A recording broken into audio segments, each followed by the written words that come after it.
think so. I'm uncomfortable taking credit for it, you know, and saying it was the writing, but what I've noticed is that my promotional efforts pale in the power that the reader has when they start sharing something on the social network.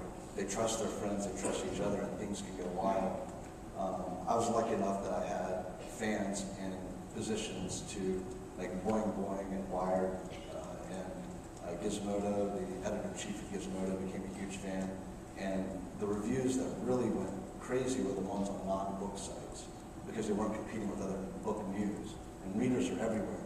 But the point is, you didn't engineer that. You didn't know these people in advance, right? I didn't send them a book. They found your book, they liked your book, and that's what really got the ball rolling. And this is restoring everybody's faith in art.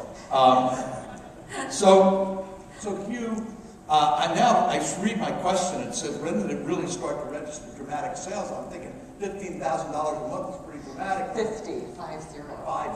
At the time that you started. That's the time that I started. $50,000 a month. Well, no, of course $100,000 is going to take a deal with you then.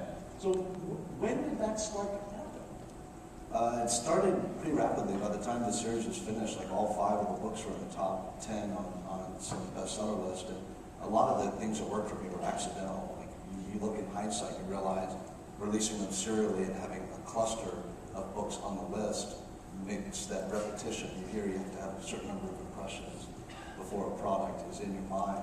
And when you look on a top 10 list and 5 have the same name, you click on it. When you have one book on that list, you're like all the other books on the list. So it was a happy accident. And I think that kind of fed into itself. And the chatter, everyone was waiting on the next one, and they came very quickly. That was a key to release them within a month of each other. And I was writing. I was working a full-time job and sleeping a few hours a night and writing in every spare moment. I thought it was my 5 minutes, you know, so I was maximizing it.